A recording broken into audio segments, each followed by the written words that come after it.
Doing a test. Just doing a test to see how well this works for me sitting here talking. What if I get really close? Does it work? And then I back up. Yep, I think it's tracking. We'll see. You got a little piece of Remler in the background. And this Rode mic is way more serious than mine, so I'm assuming that's going to work. And it saves me from using my wireless Go. What do you think? I don't know. I think it's there. I think it works. Test number 2. I've been issued a challenge to see if this tracks when I leave and come back. What happens if I go over here and then I grab firewood? And now I'm coming back and is it tracking? Oh yeah, it's on me. Like it's on. I think it worked.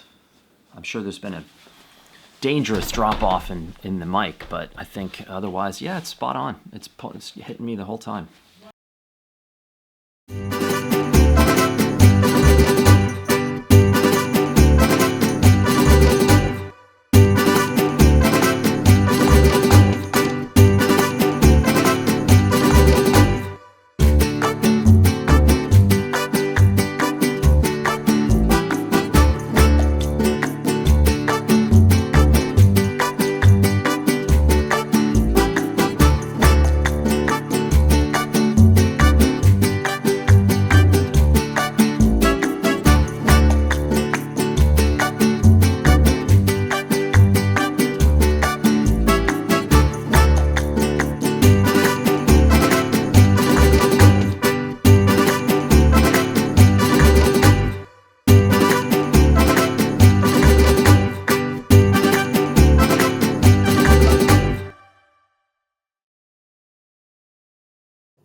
You ever wonder what's in the other direction? Well, you don't have to wonder anymore.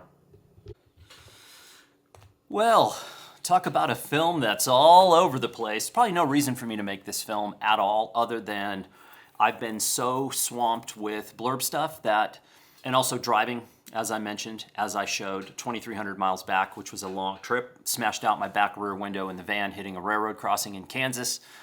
And still trying to get that repaired. I haven't made a film in quite a while, and I wanted to make something, and I really have no reason to make this film. I do have some potentially meaningful films coming up.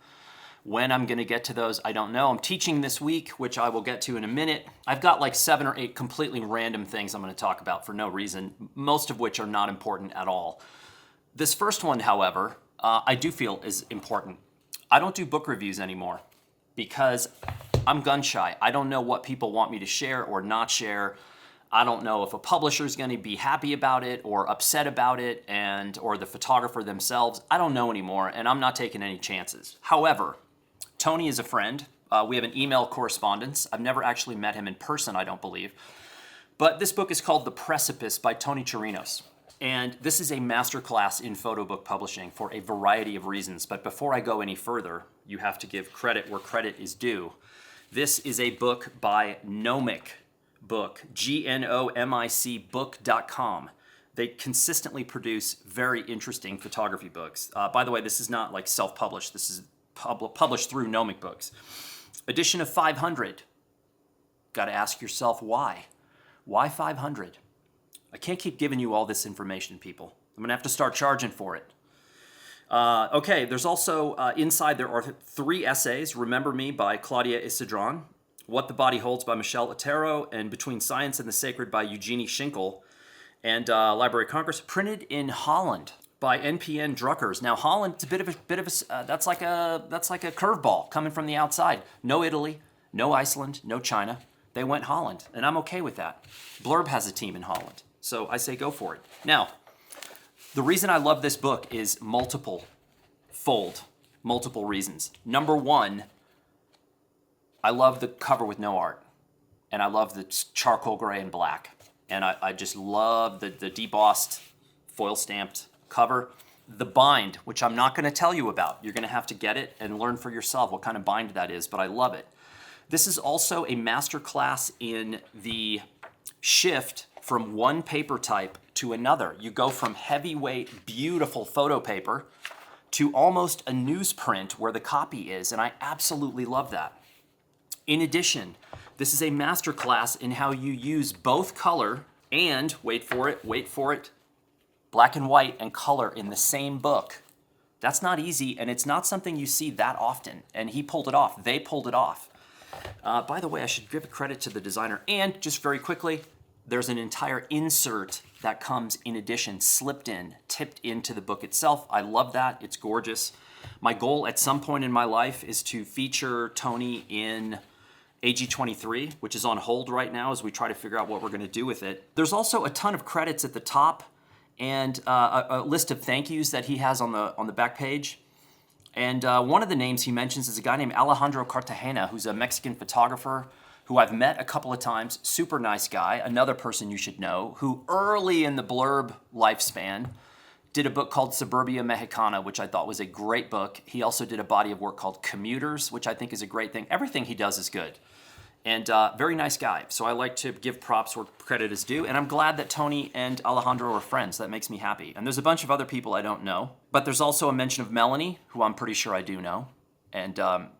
And her version of Melanie is really cool. She's good, and that's awesome. So, and also she thanks Laura and Whitney at Center. If you don't know about Center, it's an organization in Santa Fe, a photo organization that holds a lot of events, that does a lot of really cool things. So let me just give you a little recap of everything I've shared for you today on a Monday morning early before I have to run out and see if I can fit a grill inside my van. Not a grill that's going to live in the van, an exterior grill that was given to me that is about the size of a World War II U-boat.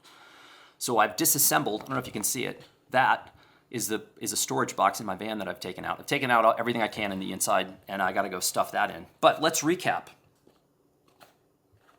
The Precipice, Tony Chirinos. And I should also mention about this before I go any further. This is a body of work about a subject that's not easy.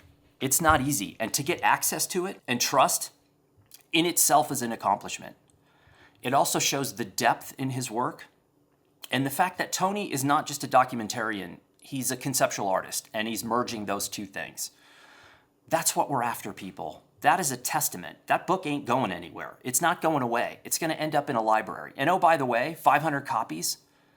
You might think, well, geez, that's nothing. Why would you only print 500 copies? That's the perfect sweet spot. In fact, I would even go as far as to say that maybe 300 is a sweet spot. If you think you're going to make a photo book and sell tens of thousands of copies to people that you don't know and make enough money to live on, you are straight tripping, man. You're delusional for the most part.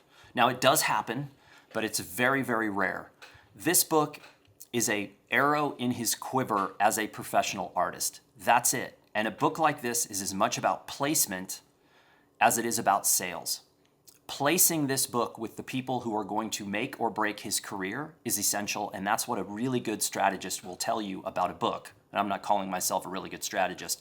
I don't think I'm really good at anything other than realizing I'm not really good at anything. That's my contribution. So that's it. That was our first point. I think that went fairly well on my list of points here.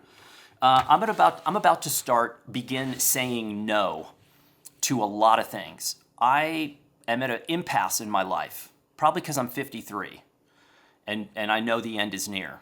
So I'm at that impasse where I normally am pretty receptive to many of the ideas that come into me and many of the requests. I'm teaching 2 days this week. I'm doing an interview on Friday.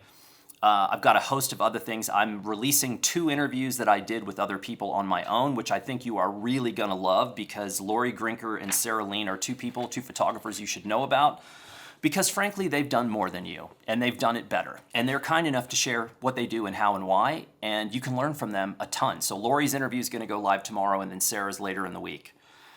Sarah's also teaching at Santa Fe Workshops with her husband, MILNOR, who was a designer, the art director at Nat Geo, and Sarah was the first female photo editor at Nat Geo in their history. So yeah, you may want to listen to that interview, not to blow my own horn, even though it's probably the single most powerful interview the world's ever seen or heard. But I'm going to say no, because I'm strapped and pulled pretty thin. And I like being pulled thin because it forces you to perform. You have to be efficient, you have to be focused, and you have to work your butt off to live the life the way that I live it, because I take on a lot of things that I don't need to take on. However, I kind of feel like I'm being pulled in a bunch of directions, and I want to try something new work-wise, as in my own personal work. And to do so, I need to cut back on a lot of things. So I'm probably going to cut back on most of the teaching that I'm doing. I'm still going to do the international workshops, which I'll talk about at the end. I'm doing Albania, I'm doing Peru, I'm doing Lebanon, but those are coming up in the next year and the year after. But most of the smaller things, the talks, the lectures, the workshops, the panels, and all that, I think I'm going to say no to. I may or may not keep my Discord server. So for those of you who are on the Discord server, first off, thank you. I love having that. And today, this morning already, we've had some good conversations about different things. I like Discord. I don't know what to call Discord. Someone said it's like social media with no ads, and I get that. I think that that is accurate. It is a community. That's accurate. The trouble I have with it, and there's only really one thing, is that the time required to really turn it into something fruitful for everyone involved is where I'm having trouble. There are 2 areas that I primarily want to focus on. Number 1 is my Shifter site. I want to turn Shifter into something that's much more of a community. And that is going to be done through newsletters and a variety of other little tips and tricks that I'm going to try. I really want the bulk of you to be interacting with me through my Shifter site. And the second component of that is my YouTube channel. So the YouTube channel may have a different look and feel coming up, and it's going to be integrated in a different way into my Shifter site. And I think when you start seeing what this looks like, you're going to be like, what the heck is that? And that's a whole separate story in itself. In terms of the content of the films I'm going to make, I honestly have no idea. I'm going to start making motorcycle films more because the Honda's coming in January, and I've got a whole list of things I want to do on that moto. And also my beloved Salsa Fargo titanium bicycle cracked yesterday 3 miles from my house after 10 years and 15,000 miles, and I can't seem to find a titanium frame repair builder who is not booked for the next year. So I'm looking at buying another bicycle. I'm going to keep making bicycle films. I'm going to keep making films about photography, about picture packages, but I also want to start making narrative films. And these films may be a blend of fact and fiction, but I need to get better at filmmaking. That's the primary purpose here, and the YouTube will be the delivery mechanism. I might also start to post those on Vimeo. I think Vimeo is a much more beautiful interface and a nice place to archive, say, like the high-res versions of these films. I don't think YouTube's necessarily the best place for that, but I do like the community that YouTube is about, and I like the pace because I release a film whenever I feel like it, and it doesn't feel like any sort of obligation or pressure or anything like that. The second it does feel like obligation or pressure, I will stop doing it because I really want to focus on other things. So Shifter YouTube with a new sort of veneer on the top of it. Okay, totally unrelated. For those of you who are from South America, no, this is not marijuana.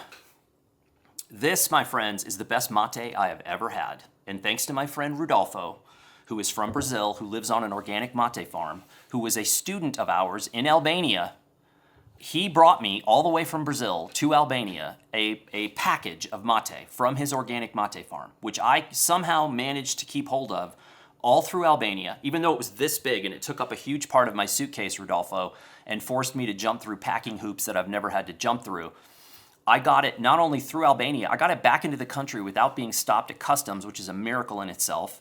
And then I got it all the way through Maine because it was too humid in Maine and I didn't have any glass jars, and I knew if I opened it, the humidity would get to it. So I got it, and I was getting out of the van in the driveway in New Mexico after 2,300 miles. I dropped it, and the vacuum seal on the bag broke. So I opened it, and put it in these glass jars. And when I opened it and started looking at it, I was like, this is the most perfect, vibrant, absolutely perfectly ground mate I have ever seen in my life. And I have to tell you what, this stuff drinks like you cannot believe. And let's face it, mate, it brings you up.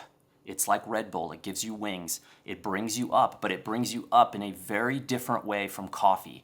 I find it to be the cleanest, most solid, mentally razor sharp inducing high you could possibly have. Now, I've never done cocaine. I have no interest in cocaine. I've never done methamphetamine, even though I live where I do. It's kind of a specialty of ours. I've never done that either. I'm not a speed guy. I don't do crank in the Roadhouse bathroom with Patrick Swayze.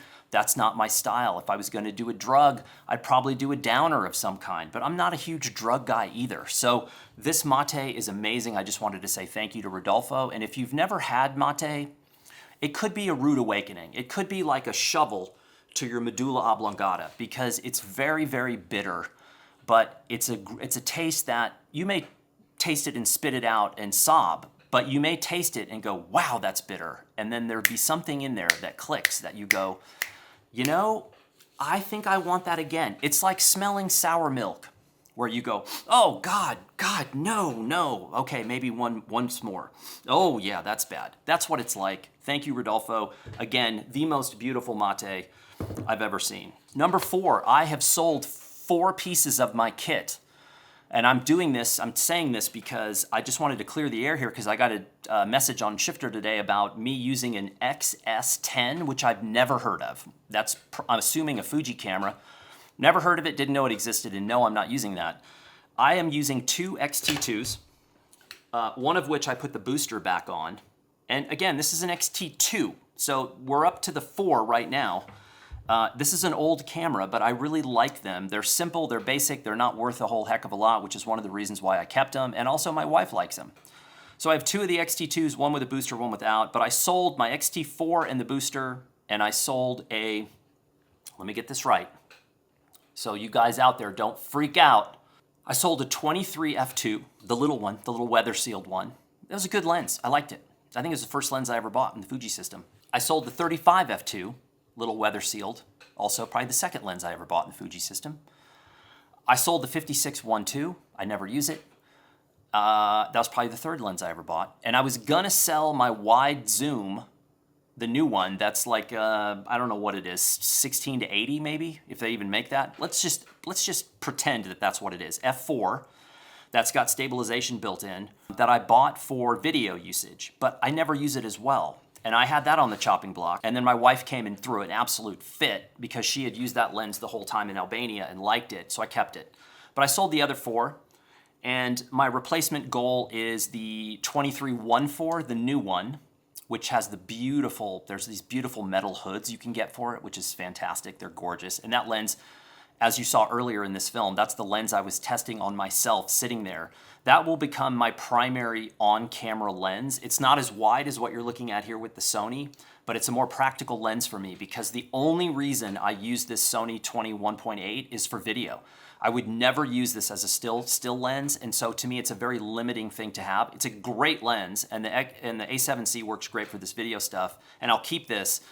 But here's my problem and the reason I sold all this. So I'm gonna replace what I sold with the 23-1.4 and the 35-1.4, also the new one, and then eventually replace the XT4 maybe with an XH2 or whatever's coming. I don't know, but it will be replaced. And my goal is to go from 2 systems to 1. And the reason for this is because Blurb Travel has now taken off again. I was the idiot who pitched going to Perry Photo in November and then told them not to go. So that's me on your marketing team. If you want to know my contribution to a modern marketing team, I'm the guy that comes up with ideas, pitches them, you bite on them, and then I tell you not to do those same ideas. So if you think I'd be a great part of your marketing team, then I don't know, make me an offer. So I pitched Perry Photo, and then the more I studied Perry Photo as being the first event for Blurb to go back into the international field after COVID, I was like, this isn't good because the timing's too late. It's a great event, and I think a year from now, potentially, yes, it would be really fun to go there. What is on the table is potentially like Photo London in May, and then because I'll be going to Albania right after it, and I'll already be in that theater, so that could be good. And then what also looks like it's back on the table, which would be wonderful is going back to Australia, because the Australian creative industry to me is the most fun, vibrant, low-key, talented, open group of people I've ever met, and I really miss being there. And selfishly, when my blurb duties are over, I can take vacation, extend the trip, and go do something stupid, like drive 4,000 miles through Western Australia with my friends, camping, and doing that kind of thing. So yeah, so that's the kit situation I'm in right now. It's going to get tight here because I'm going to have demands on me in the next 2 months where I'm not going to really have cameras to do what I need to do. So I'm hoping that something I make this decision sooner as opposed to later. And two, that I can actually get this stuff because everything is so difficult. When I started looking around for bikes yesterday, pretty much every brand that I looked at and every model that was the model I needed was out of stock. So nobody has these bikes. I did find one brand, Canyon has a bike called a Grizzle, which is like their sort of bike packing gravel bike that'll take a 50 mil tire and has rack mounts on the back and the forks are riveted for cages and it's got multiple water bottle mounts, and they make a cheap version of it, an inexpensive version of it in aluminum that I would probably get. You can get that bike. It has Shimano GRX components, which is what I want. I'm not a SRAM guy, and my Salsa's had SRAM for 10 years. I want to go back to Shimano. I love the GRX. And that whole bike is less than $2,000, which to me is fantastic. I'm not going to spend more money on a bike because I don't need to. I'm 53. My riding skills are deteriorating. They're not going up. I don't need some hyper light $10,000 bike. I just want something basic. And then I can take my time, get the Salsa repaired. They can put new titanium drops on it. And then I turn the Salsa into a single speed drop bar mountain bike. Now I'm excited again about that. I can't just get it welded because it'll break. It's just not going to happen. So anyway, that's it. Leading into the next point, which is about fitness. So I spent the summer in Maine. In Albania, I think there was no fitness. It was just work. It was just workshop. I could have gotten up and run every morning, but I just didn't do that. Came back, was in Maine all summer. Some of my travel plans using Maine as a launching point never happened. And so I rode about 100 miles a week in Maine, which was 33 to 35 miles a week. I never took it out of my big chain ring. Maine is the easiest cycling in the history of the world. It's flat, it's at sea level, and even when it's windy, there's so many trees that you get blocked from the wind. It's not like out here where I get up in the morning and the first thing I do is look out at how windy it is, and there are days where I'm like, I'm not even gonna try. And also, to get out of my neighborhood, I'm in my small front chain ring. And I'm in the red half the time, just getting out of the neighborhood. So riding here is much, much more difficult than it is in Maine. I did about 100 miles a week. And then I also did my yoga routine like 5 days a week. And then I was also running until I pulled my left calf, gave it a week, then kind of tweaked my right calf, gave it a week, and then somehow pulled like my left hamstring. And I was like, maybe there's a correlation here between me running on pavement and all these injuries. So now that I'm back and I can run on trail, I'm going to do that. My point is, and this will have no relevance to anyone on this channel, which is why I'm telling you this, because I can, and you can't stop me because you're not here. Fitness is a huge thing for me. It is the reason why I can perform in my job the way that I do, is that I'm still active and that I can do all these things where I can go and go and go and do it because I have the fitness to do it. But fitness at 53 is very different than fitness at 23. And the difference to me is that even though I might be able to perform in some ways like I could when I was 23, the recovery is very, very different, and it takes a while. So maintaining your fitness is much more challenging at 53 than it is at 23. And that includes things like diet. So I have gone right back on a super strict diet because in Maine it would be like get up in the morning, do my yoga routine, have my smoothie, whatever, ride 33 miles, and then I'd be like, what would be good right now? Gummy bears. And then I would eat some gummy bears. And then my wife would go, you know what, I want fried clams for lunch. And I'd be like, that is a banner idea. I have not heard an idea that's better than that. So we would go have fried clams for lunch. And then her crazy uncle, who I love, would be like, Danny, we're making martinis tonight. And then I would have martinis at night, okay? That is not a plan. That's not a fitness plan. That's a self-destruction plan. And I did that for approximately 75 days straight. So as you can imagine, my fitness level is not where I want it to be. So I am about to kickstart that once again, and I thought I would share it with you, and you guys are out there like probably stopping this channel, this film, deleting me, not hitting the little bell or ringer or whatever it is, and unsubscribing. But hey, whatever. It's important to me. And in fact, there's going to be more films. You better brace yourself. There's going to be more fitness, cycling, running, trail running, hiking, kung fu, heel kicking your friend videos coming up. You know what this is? I'm not sure I do. It's an Insta360 ONE X2. Here's for simple taxonomy systems, people. That not being one of them. Insta360 ONE X2. I've had this for probably a year. I started using it, I liked it. Then the problem was I didn't have a computer that would actually handle 5.7K or 4K. While I was doing that test you saw earlier, my buddy said, hey, put that clip in and run it. And I was like, not so fast. I'll put it in and then try to run it, and it won't run, and it didn't. And so I had to, the first time I ever saw the film that you just saw, the film test was exported in Premiere because I can't get it to play. I like hit the space bar, walk away, have a coffee, come back, and it's like, I can use this now because in this other room that you can't see is my new laptop. Yes, my new laptop. So 360 camera is back on the table. I do like it. It's interesting. It gets old really fast. And I'm probably also going to buy the new GoPro 11 because my GoPro, I think it's a 7, as you've seen, turns itself on and off now, which is not good. That's not a built-in feature. That's not a feature that is good for, say, things like battery life. When you're driving down the road and it's in a bag, and it turns itself on for an hour and films the edge of a padded corner in your bag at 4K, and then you see something amazing and jump out to use the GoPro and it dies. So that's not really good. I don't think that's a professional filmmaking technique. I haven't checked specifically. Let me make a note. Why don't we mix the tuna and the mayonnaise in the can? Call Starkist. Okay, so 360's back. And the last thing I want to talk about is workshops. I have 3 workshops. I have Albania again in the spring. May of next year, we're going back to Albania. The route and the trip is a little different. We are doing a southern trip and we're doing a northern trip, but the northern trip is different from last year. We're going to sort of come in from the west into the mountains instead of from the east. It looks fantastic. I cannot wait to go back and keep working on my multiple exposure stuff. And also, I miss hanging out with the students. I miss watching them not only get better as photographers, but also wrap their head around the bookmaking thing, because we make magazines in real time.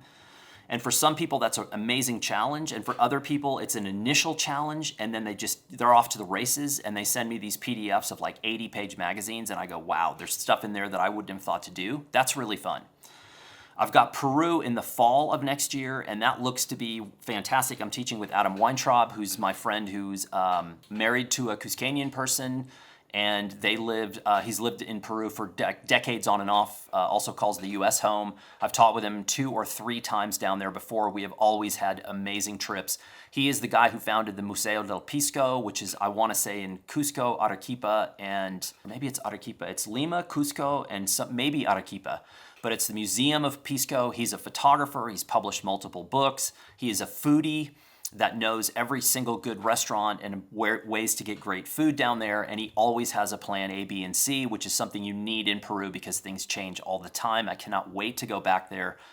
Peru is exotic, and you've got 4 countries in one, and I could spend the rest of my life shooting in Peru and not scratch the surface. And then finally, in the spring of 2024, Elena and I are looking to teach in Lebanon, and that would be amazing. And I think we may or may not ask for portfolios on that one because Lebanon is a place you want to know. You got to stay on your toes. Unfortunately, they are suffering from serious economic situations right now, and I feel bad for the folks in Lebanon, but it's a place that was very influential in me becoming a photographer, and I have got to get there at some point. So I figure, why not go in 2024? And have a look-see. And that's it. That's what we're going to talk about today. Have I mentioned the Uniball Jetstream pen? Have I talked about this? I'm not sure I have. I might have forgotten to mention it. This is a pen. This is like the Leica rangefinder. In 1990, when I blew all of my money on an M4P and a 28 at San Antonio Camera Exchange, that Leica, I blew all my money on the camera. I had no money for film and processing. What I had was 1 roll of transparency, which I think was Ectacolor. And I was so desperate to use that camera because when I put the Leica in my hands, all I could think about was, I'm going to be a photographer. I'm going to be a photographer. I'm going to do this. I need to start now. And I'm in the suburbs in San Antonio with I don't think I had a car at that point. And I climbed up on the roof of my parents' house and shot sunsets with like a tree limb in the foreground. And I was like, man, I am so good at this photography thing because these pictures are life-changing. And then like 8 months later when I got the film back, I was like, yep, I am so good at this because no one has ever done this before. This pen is like the Leica rangefinder. It makes you find reasons to use it. Even though it's a cheapy pen, it's not fancy. It's all plastic. It's nothing. It has, and the window, the little viewing window is not good. It's dark. It's like, I would even call it charcoal. You can't see through it. To check your ink supply, you really have to take off the end and do this, which I don't mind doing. Most people would think to themselves, I'm never gonna wear out a pen or use a pen. I go through these like crazy. Jetstream, trust me, it'll change your life. All right, that's it. I'm gonna go try to stuff a grill in my van.